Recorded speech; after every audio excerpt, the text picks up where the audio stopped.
Hello tout le monde, everybody, mais comment allez-vous bien?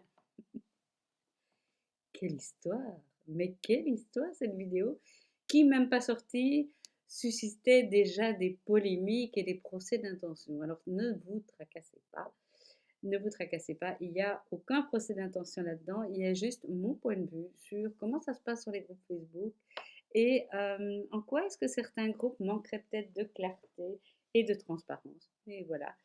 Euh, c'est parti d'une réflexion, oui, je l'avoue, assez émotionnelle, parce que je suis partie j'ai donné une formation auprès de Poitiers le week-end passé, et sont revenus à mes oreilles des choses, bon, c'est jamais gai à entendre, du genre, ah ben dites donc, dans ce groupe Facebook-là, ils t'aiment pas du tout, hein, bon, ok, ok. Et puis j'ai un peu creusé parce que voilà, ça vient s'ajouter à plein d'autres choses que j'entends siffler à mes oreilles, qui ne sont pas gaies à entendre, mais du coup je me suis dit, bon, qu'est-ce qu'on fait de ça? Soit on pousse une gueulante, hein, voilà, c'était un petit peu le mot que j'avais mis là sur ma page Cœur de beurre qui a un peu fait réagir, soit on réagit à chaud, soit on réfléchit à ce qui se passe, le pourquoi du comment, et on fait une analyse un petit peu plus poussée de qu'est-ce qui se passe vraiment sur les groupes Facebook et la petite chose qui est à qui profite le crime. Voilà, retenez ça, vous allez voir, on va en parler. Mais avant de faire tout ça, j'ai voulu faire une petite analyse. Alors, on va bien mettre des grands guillemets. C'est une analyse faite à mon niveau, avec mes petits moyens et en essayant un tant soit peu d'objectiver les choses. Qu'est-ce que j'ai fait? J'ai pris deux groupes Facebook. Les deux, je savais qu'ils étaient administrés par une personne, pour ce qui est du groupe Cricut, une personne qui fait des tutos pour Cricut, donc qui travaille avec Cricut, et une autre personne qui n'est pas à la base de la création du groupe, mais qui est devenue une petite étoile montante, on va dire, et qui maintenant est admin, et qui travaille pour Silhouette France. Comme ça, on était à égalité, on va dire comme ça. Et je voulais justement parler de qu'est-ce qui est mis en avant et qu'est-ce qu'il y a là derrière, qu'est-ce qui est intéressant à savoir. Mais avant tout, ce que j'ai voulu faire, c'est une analyse des contenus. Alors, comment j'ai fait?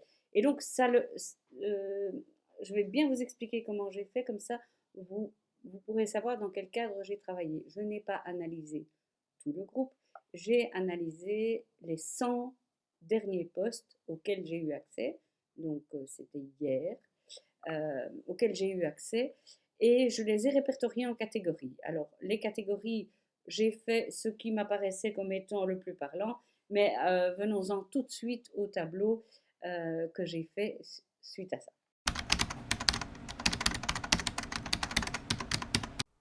Alors, voilà le tableau. J'ai divisé en 1, 2, 3, 4, 5, 6, 7, 8 catégories.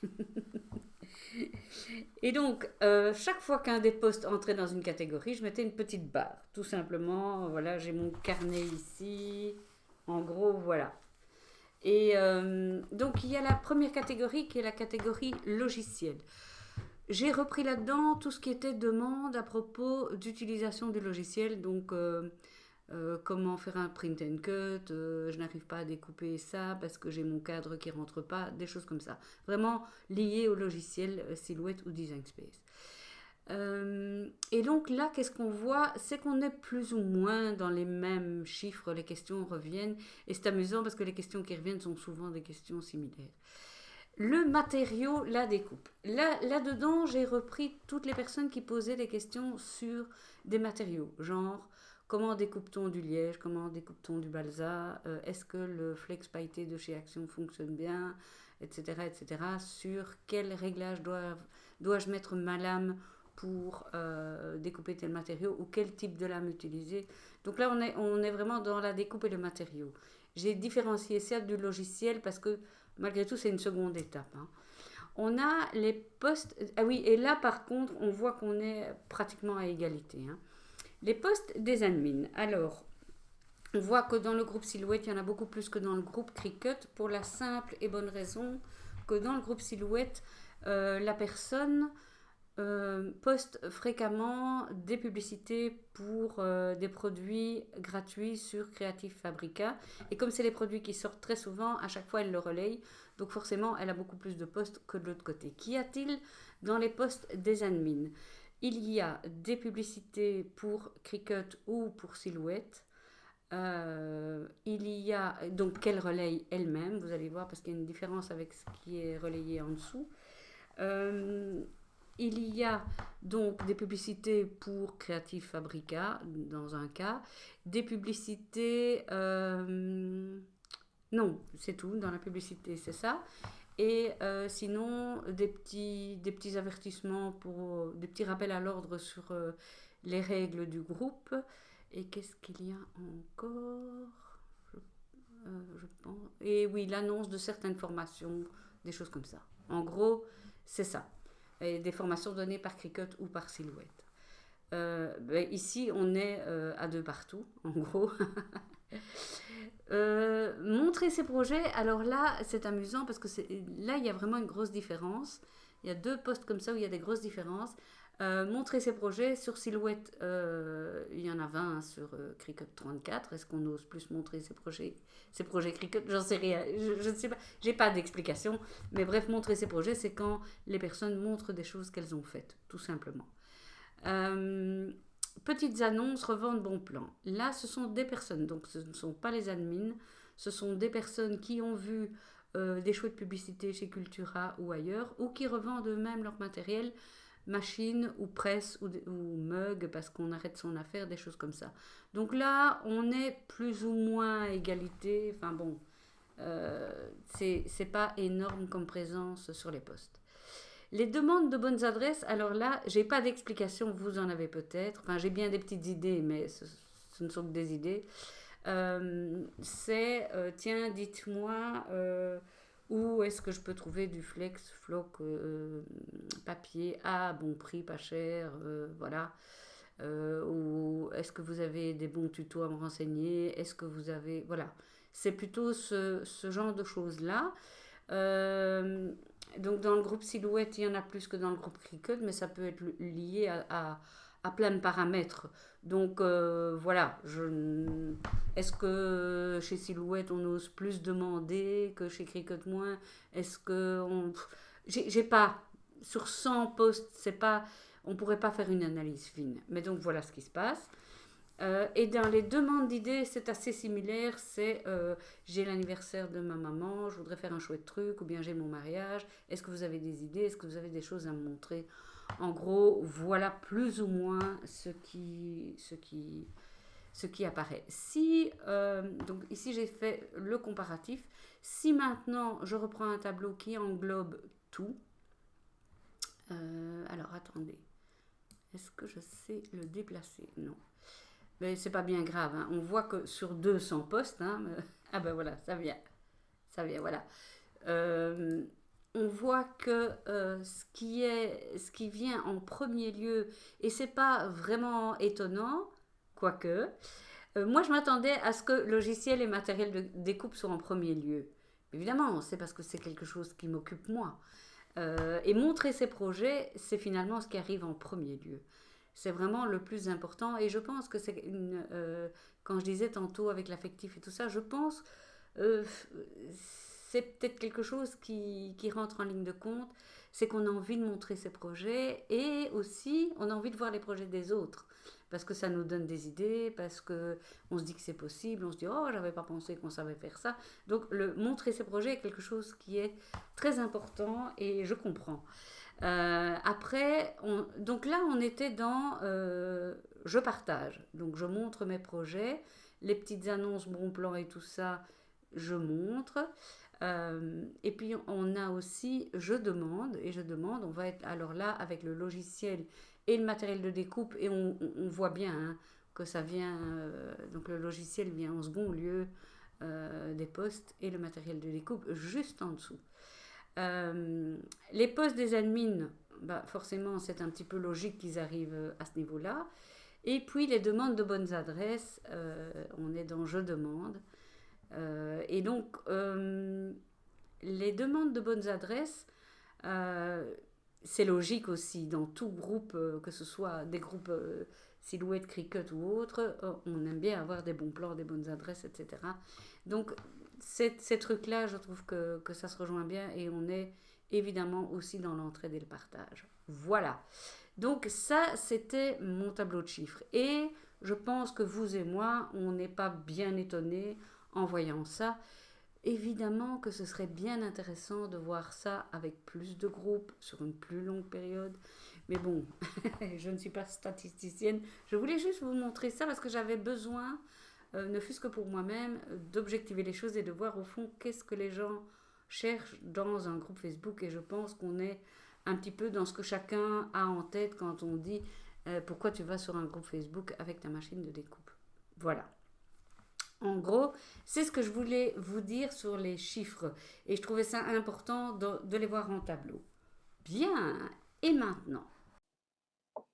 Mais alors, Anne-Marie, me direz-vous, mais qu'est-ce qui te chatouille? Qu'est-ce qui t'enquiquine? Oui, au fond. Eh bien, c'est peut-être la transparence des groupes Facebook. Je vous explique. Quand vous allez, et je vous invite à le faire, soit maintenant, vous arrêtez la vidéo et vous allez voir les groupes dans lesquels vous êtes. Quand vous cliquez sur à propos du groupe Facebook, il est marqué entraide et partage. En général, entraide et partage. Parce que, pour la simple et bonne raison que c'est ce que Facebook vous propose quand vous créez un groupe. Entraide et partage. À propos des machines Silhouette, à propos des machines Cricut. Ouais. Et puis vous avez des règles. Et les règles, on en parle après. Bien. Sauf que c'est pas tout à fait le cas. Parce que si c'était vraiment entraide et partage, et là, ben, je rentre avec ce qui vient de m'arriver, si c'était vraiment entraide et partage, pourquoi est-ce que quand quelqu'un demande, tiens, la spirale Betty, vous savez que j'ai fait une vidéo gratuite là-dessus, pour Silhouette et pour Cricut, il y a pour tout le monde, quand la personne met le lien de la vidéo, parce qu'on lui demande comment tu as fait, elle met le lien, on enlève. Et on dit, ah non, il faut enlever parce que, voilà. Et quand on creuse un peu, quand on demande, j'ai des captures d'écran et tout, hein, parce que j'ai quand même mené ma petite enquête, je lance pas comme ça les choses en disant c'est ce que je crois, etc. J'ai vérifié. Et donc, moi-même, j'ai contacté l'admin, etc. Donc, on est au clair, hein. Il n'y a pas de bagarre, il n'y a rien. On n'est juste pas d'accord sur certaines choses, c'est tout. Voilà, je ferme la parenthèse. Et donc, à ce moment-là, on dit, ah mais non, parce qu'elle fait des choses payantes. Ok. Et donc, c'est vrai que quand on regarde dans les règles, on voit que on ne peut pas vendre des choses ou faire la publicité. Et c'est déjà là que je coince. Parce qu'on peut faire la publicité pour Cricut, pour l'admin qui donne des cours ou qui vend des fichiers, et pour Creative Fabrica. Ok, et donc pourquoi eux et pas pourquoi moi? J'ai la réponse, bien entendu. Mais ce que je souhaiterais, moi, c'est que les choses soient beaucoup plus transparentes et qu'on dise, c'est mon groupe Facebook. C'est moi qui donne des cours, c'est moi qui vends des fichiers, c'est moi. Ce serait tellement plus simple, ce serait tellement plus clair. Parce qu'un véritable groupe d'entraide et de partage, et ça aussi c'est une petite...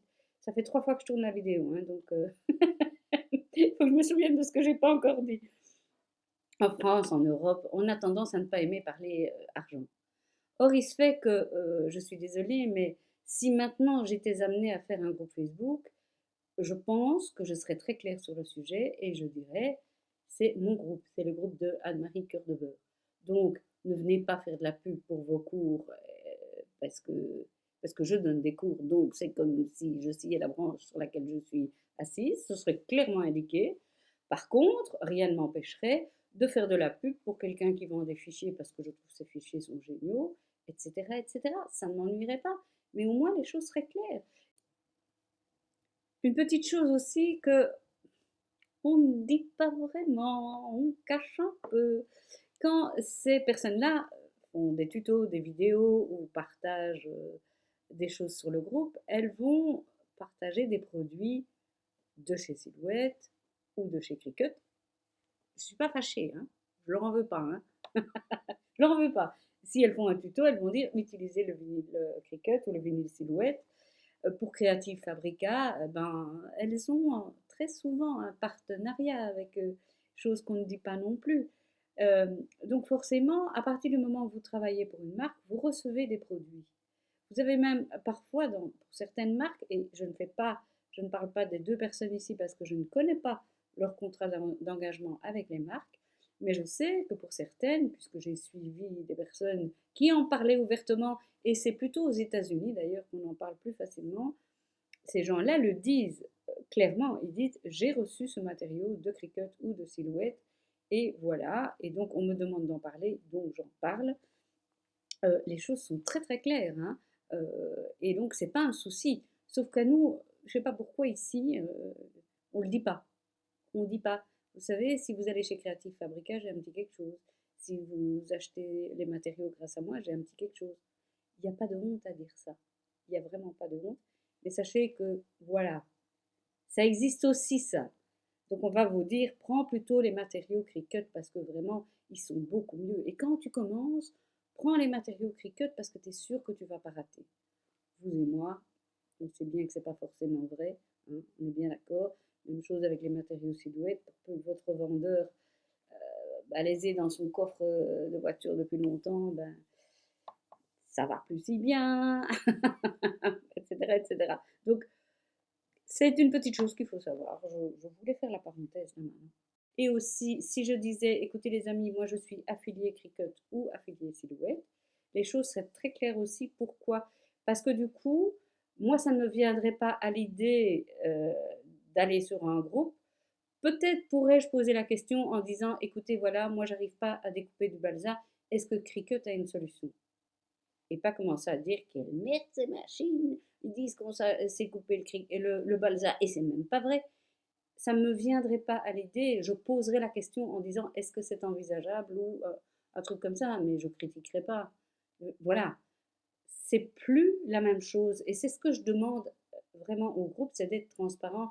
Parce que du coup, il y a des gens qui vont ne plus pouvoir participer aux échanges, ne plus pouvoir proposer leur savoir, ce qu'ils ont à dire, euh, parce que le groupe est cadenassé par des admins qui ont leur intérêt dans le jeu. Je suis désolée, il y a un intérêt et financier et personnel de reconnaissance, etc., etc. Mais qu'on le dise, quoi, qu'on le dise, qu'on soit franc, qu'on fasse pas, qu'on se cache pas derrière des règles du groupe qu'on a construites rien que pour soi, rien que pour pouvoir développer son entreprise et son commerce, mais qu'on le dise, quoi. Je pense que dans le groupe Cricut que j'ai eu, c'était beaucoup plus clairement dit. Et d'ailleurs, je voudrais aussi vous dire un petit quelque chose. C'est assez amusant de voir que et Cricut et Silhouette, quand on s'adresse au bon Dieu, je vais dire, non pas vraiment le bon Dieu, parce que le bon Dieu, les bons dieux, ils sont aux États-Unis, mais les bons dieux en Europe, là, les apôtres. Quand on s'adresse à eux, ils sont extrêmement bienveillants, compréhensifs, et ils aiment discuter avec vous parce qu'ils ont envie d'améliorer leur marque. Ils ne sont pas du tout jugeants ni quoi que ce soit, ils ne vous jettent pas à la poubelle. Euh, Tandis que sur les groupes Facebook, directement, vous avez des harpies qui arrivent et qui vous mordent de toutes parts parce que vous avez touché au gourou ou parce que vous avez touché à la marque. Donc, je pense que de ce côté-là, il y a des choses à apprendre, il y a des choses à modérer, et en même temps, j'ai connu des groupes fantastiques et je voudrais en parler tantôt quand je vais terminer mon petit blabla avec c'est quoi un groupe idéal finalement. Euh, donc, ce que je reproche, puisqu'on est dans les reproches, ce que je reproche au groupe, c'est de ne pas être clair. Il faut savoir que, et là, si je vous invite, si vous avez du temps à perdre, enfin bon, ou que vous êtes curieux, c'est d'aller voir les vidéos qui vous disent comment construire votre entreprise avec Facebook. Et qu'est-ce qu'on vous dit? On vous dit, dans un premier temps, tu vas sur plein de groupes et tu te fais connaître en donnant des conseils, en aidant les gens, en montrant que tu sais, etc., etc. Et cetera. Et quand tu as récolté assez de personnes qui te suivent, qui sont venues te suivre sur ta page Facebook à toi, alors à ce moment-là, tu peux commencer à parler de ton entreprise, etc. C'est le chemin que tout le monde fait. C'est le chemin que pas mal d'admins de groupes Facebook actuels des machines de découpe ont fait. Ils sont maintenant formateurs pour la marque, etc., etc. Je ne leur reproche rien, j'ai fait pareil. J'ai aucun problème avec ça. Je n'ai aucun problème. Comment voulez-vous faire connaître votre entreprise sans vous faire connaître vous, sans qu'on puisse voir en quoi vous êtes compétent ou pas, etc., etc. C'est logique, c'est complètement logique. Mais alors qu'on le dise, quoi, et qu'on soit fier de qui on est, de ce qu'on fait. On peut être fier du chemin parcouru, on peut se dire, ça y est, maintenant, je suis là. Mais on n'arrive pas là en écrasant le reste. Je veux dire, non, soyons francs, soyons qui on est, n'ayons pas peur des mots, n'ayons pas peur de parler argent. Franchement, moi, c'est des choses que je comprends pas. Et du coup, il y a une agressivité qui se développe comme ça dans certains groupes et qui est mauvaise. Pourquoi? Mais parce que les choses ne sont pas claires. Parce que les gens se posent des questions en disant, ah, il semblerait que ça on ne peut pas dire. Ah, il semblerait que cette personne-là, il ne l'aime pas et on ne sait pas pourquoi et on comprend pas et on ne l'explique pas. Et voilà, ça aussi, on pourrait très bien le dire ouvertement. Cette personne-là, on vous demande de ne plus en parler parce que pour telle et telle raison. Mais pourquoi pas? Je veux dire, il n'y a pas de gêne. Euh, et je pense qu'il y a une grosse, grosse, grosse hypocrisie dans tout ça et qu'il serait temps qu'on balaye un peu et que les choses changent, quoi. Vraiment, vraiment. Ce qu'il y a aussi, euh, c'est qu'il faut se dire que quand on est admin, c'est vraiment pas quelque chose de simple. J'ai ouvert un groupe il y a longtemps, groupe qui a été repris par des personnes et puis par d'autres et puis par d'autres. Et je suis persuadée que les personnes qui sont là aujourd'hui ne savent même pas qu'à la base, c'était un groupe que j'avais créé personnellement et qui m'ont gentiment dit ah non, ah, tu dégages, voilà. Mais c'est amusant parce qu'ils ont pris toutes les personnes que moi j'avais apportées. À la fin, on était 3000 et une chiclette. Et mais, oh les amis, ayez un peu de simplicité, ayez un peu comment, je sais pas, soyez humble, quoi. Enfin bon. Après, voilà. Je pense que chacun essaye de faire son trou. Je pense que chacun a envie de montrer qu'il nettoie plus blanc que blanc et qu'il fait mieux que tout le monde. Ben, c'est leur problème, j'ai envie de dire. C'est leur problème. Maintenant, c'est quoi un bon groupe Facebook? Et je pense que je vais terminer par là. J'ai coupé pas mal dans tout ce que j'avais à dire parce que je pense que je me serais fait lyncher vraiment. Je pense qu'un bon groupe Facebook est un groupe dont l'identité est très très claire et où on sait qui est qui et qui fait quoi. Et les règles que l'on établit ne sont pas des règles totalement évasives que l'on peut évoquer à tout bout de champ pour pouvoir éliminer des personnes gênantes ou des propos gênants, l'un ou l'autre. Je pense que les règles doivent être définies beaucoup plus clairement, avec une possibilité d'évaluer ce qui se fait. Euh, J'aime bien aussi, et pour moi, ce sont les groupes les plus efficaces. Ce sont les groupes où je me sens le mieux, et ce sont les groupes, comment je vais dire ça, Euh, où il y a une bienveillance parce que le contenu est très défini. Je m'explique. Les groupes dans lesquels j'ai été le mieux, ce sont les groupes qu'on a créés pour, par exemple, les ateliers de Noël que j'ai donnés, pour le club privé que j'ai créé et des choses comme ça. Pourquoi? Parce que ce sont des groupes clairement définis. On sait que c'est moi. C'est pas quelqu'un d'autre, c'est moi. On sait que je vends mes cours. Je fais du gratuit, etc. Mais je vends mes cours. Donc forcément, si quelqu'un me pose des questions, je lui dis, bah, écoute, va voir sur YouTube, j'ai fait des vidéos sur le sujet, mais si tu veux apprendre plus en profondeur, il y a des cours payants et dans cette leçon-là ou cette leçon-là, tu trouveras ça. Les choses sont claires. On ne promet pas aux gens qu'on va répondre à toutes leurs attentes, qu'on va les prendre en main, dans les bras et les coucouner, etc. Non, on va les aider à grandir avec leur machine. Et on est sur un projet précis qui est les ateliers de Noël, le club privé, des choses comme ça. Donc pour moi, ce sont les groupes où je me suis sentie le mieux. Si maintenant je devais refaire un groupe Facebook euh, que j'aimerais bien, je pense qu'il prendrait la même tournure, c'est-à-dire clairement affirmé, mais clairement. Si, et si vous avez quelque chose à me dire, vous allez utiliser des formules. Voilà. Comme on apprend, vous savez, en pédagogie institutionnelle ou comment on appelle ça, en gestion de conflits, etc. Vous arrivez dans le groupe, bonjour tout le monde. Je me demande comment on fait ça. Est-ce que vous pourriez me guider vers un tuto ou euh, voilà, vers un tuto par exemple. Et là, on va apprendre aux gens à chercher par eux-mêmes et à travailler par eux-mêmes plutôt que de leur donner tout cuit dans la bouche directement la réponse, qui sera peut-être pas toujours la bonne réponse parce que les gens qui vont répondre sont peut-être aussi des débutants pour qui ça a marché une fois, mais qui n'ont peut-être pas toujours le bon processus. Euh, Apprendre aux gens à se débrouiller tout seuls plutôt que de leur donner la réponse tout cuit dans la bouche. Après, un raccourci clavier, hein, comment est-ce qu'on groupe ben, contrôle ou commande G, ça, la réponse est facile, il n'y a ben, pas à tortiller du popotin, ça c'est facile. Mais l'idée d'un groupe Facebook idéal, ce serait d'apprendre aux gens à chercher par eux-mêmes plutôt que de leur donner tout cuit. Et parce que du coup, si vous leur donnez du tout cuit, ils vont tout le temps attendre du tout cuit. Ils vont commencer à faire une création sur leur logiciel et puis ils vont dire ah zut, je cale. Hop, ils vont sur le groupe Facebook, dit je ne sais pas comment faire ça, qui peut me dire? Urgence, c'est pour demain, j'ai promis, machin. Non, les amis, non, enfin, je l'ai déjà dit dans une autre vidéo, donc je ne vais pas radoter, mais plutôt ça. Et alors, si on propose quelque chose en disant, bah, écoutez, voilà, je propose ceci, regardez, j'ai floqué une doudoune, ou j'ai fait ça, ou j'ai fait ça, ou bien je vous propose de faire un petit challenge tous ensemble, mais quelque chose qui est dans je vais vers vous, je vais vers vous, je viens vous demander si vous connaissez un tuto, je viens vous proposer un truc.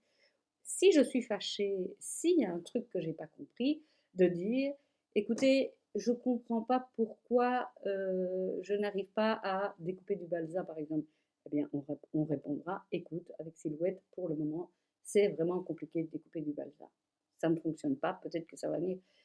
Tout se tient dans une logique beaucoup plus constructive et pas binaire. Pas tu fais comme ça ou tu fais comme ça. La réponse est blanche, la réponse est noire. On peut pas. Ça tu peux dire, ça tu peux pas dire. Non. Je dis, il faut vraiment apprendre aux gens à grandir et à s'adresser correctement aux autres et leur apprendre à apprendre. C'est vraiment ça l'idée, hein. Ça, c'est mes petits trucs d'enseignante qui ressortent, mais je pense qu'un groupe Facebook efficace, c'est un groupe comme ça, avec deux, trois personnes qui veillent au grain et avec des règles parfois très strictes, en disant, écoute, on prévient que ça, on ne veut pas, on te l'a déjà dit une fois, on te l'a dit deux fois, on te l'a dit trois fois, voilà, ne t'étonne pas d'être dehors, point. Mais pas, on vous le dit une fois et on dit on t'aime bien, tu sais, on t'aime bien, mais je suis désolée, hein, on doit enlever ta vidéo. Et puis du jour au lendemain, vous êtes dehors et vous ne savez pas pourquoi. Au départ, on avait juste enlevé ma vidéo et maintenant je suis dehors et je ne sais pas pourquoi. Vous voyez, des trucs comme ça, je ne trouve pas ça correct.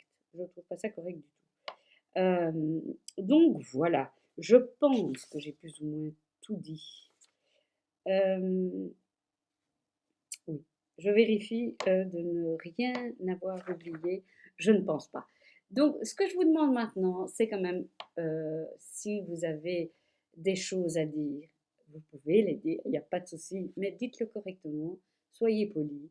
Vous pouvez très bien dire je ne comprends pas ton propos plutôt que de dire tu dis n'importe quoi, nanani, nanana, comme il y en a qui savent faire et s'emballer et sortir les crocs dès qu'on touche à quelque chose. De grâce, réfléchissez, soyez constructifs. Je ne suis pas là pour recevoir des coups, je suis là pour donner un point de vue qui est bien entendu le mien. Je ne vous demande pas d'avoir le même, je nourris juste votre réflexion. C'est mon objectif, c'est de vous faire réfléchir. Rien de plus, rien de moins si vous n'aimez pas passer votre chemin. Aux autres, merci pour votre fidélité, merci pour tous les gentils petits mots que j'ai eus, tous les encouragements, vraiment, vous êtes une communauté fantastique. Je vous dis à très vite pour du concret, on va travailler bientôt. Bisous, je vous embrasse.